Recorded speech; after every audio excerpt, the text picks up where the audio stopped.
ফারুক হোসেন এবং তার সহকর্মীরা যাতে একটি সুন্দর বিচার ভোগ করতে পারে সেটাই আমরা চাই। পিআইবি থেকে যতক্ষণ না পর্যন্ত মহাপরিচালক ফারুক হোসেন অপসারণ হবে ততক্ষণ না পর্যন্ত আমাদের এই আন্দোলন চলবেই।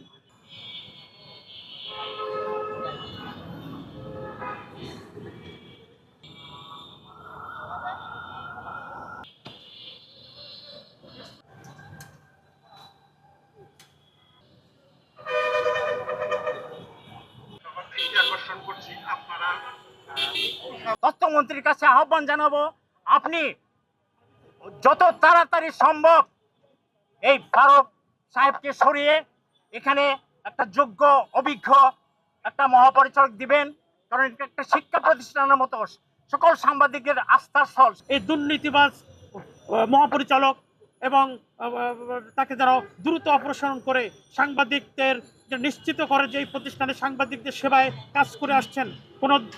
কোনো ডিজি আজ পর্যন্ত সাংবাদিকদের নামে ভুয়া বিল ভাউচার করে কোনো টাকা পকেটে ওনার ঢোকান নাই, কিন্তু এই ডিজি একটা বাজে এবং বাজে স্বভাবের। তার ইতিপূর্বে বিভিন্ন যে মিডিয়ায় চাকরি করেছে প্রত্যেকটা মিডিয়ায় ওনার বদনাম আছে। উনি একটা খারাপ লোক।